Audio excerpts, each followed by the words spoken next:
हज़रत अनस रज़ी अल्लाह अन्हु से रिवायत है, वो नबी अकरम सल्लल्लाहु अलैहि वसल्लम से बयान करते हैं, आपने फरमाया, जिसने ला इलाहा इल्लल्लाह कहा और उसके दिल में एक जौ के बराबर नेकी यानी ईमान हो, वो दोज़ख से ज़रूर निकलेगा।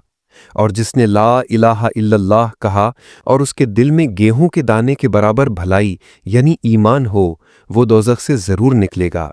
और जिसने ला इलाहा इल्लल्लाह कहा और उसके दिल में एक ज़र्रा बराबर नेकी यानी ईमान हो, वो भी दोज़ख से ज़रूर निकलेगा। हज़रत इमाम अबू अब्दुल्ला बुखारी रहिमहुल्लाह फरमाते हैं, अबान ने बारिवायत क़तादा बावास्ता हज़रत अनस नबी सल्लल्लाहु अलैहि वसल्लम से लफ्ज़ खैर की जगह ईमान का लफ्ज़ नकल किया है। तशरीह उन्वान ईमान की कमी बेशी के मुतल्लिक़ था, लेकिन हदीस में खैर की कमी बेशी का सबूत है और ये एक अमल है। इससे मालूम हुआ कि कमी बेशी नफ्से ईमान की नहीं बल्कि शराए व अहकाम की है। लेकिन इमाम बुखारी रहमहुल्लाह ने हदीस के आखिर में एक मुतालियत से साबित फरमाया कि खैर से मुराद ईमान है। गोया मुतावियत का एक फ़ायदा तायीन मुराद है। इसके दो फ़ायदे और भी हैं। एक ये कि क़तादा मुदल्लिस हैं, अगर समा की तसरीह ना हो तो उसकी रिवायत कबूल नहीं होती।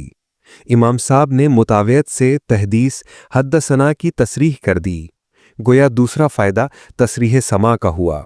और एक फ़ायदा ये भी है कि अब्बान और हिशाम अगरचे दोनों सिक़ा हैं, लेकिन हिशाम का दर्जा सिक़ाहत के लिहाज से अब्बान से बहुत ऊंचा है।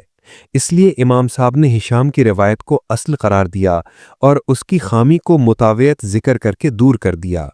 यानी तीसरा फ़ायदा तक़वियत रिवायत है। सूरज की शुआओं में सुई की नोक के बराबर बेशुमार ज़र्रे उड़ते नज़र आते हैं। 4 ज़र्रे एक राई के दाने के बराबर होते हैं और 100 ज़र्रात एक जौ के दाने के बराबर वज़न रखते हैं। इस हदीस का ये उसलूब ईमान की कमी बेशी पर रोज़े रोशन की तरह वाज़े है। नीज़ इस हदीस से यह भी मालूम हुआ कि बाज़ बदअमल मुवाहिदीन जहन्नम में दाखिल होंगे, फिर अपनी सज़ा पाने के बाद उन्हें वहाँ से निकाल लिया जाएगा।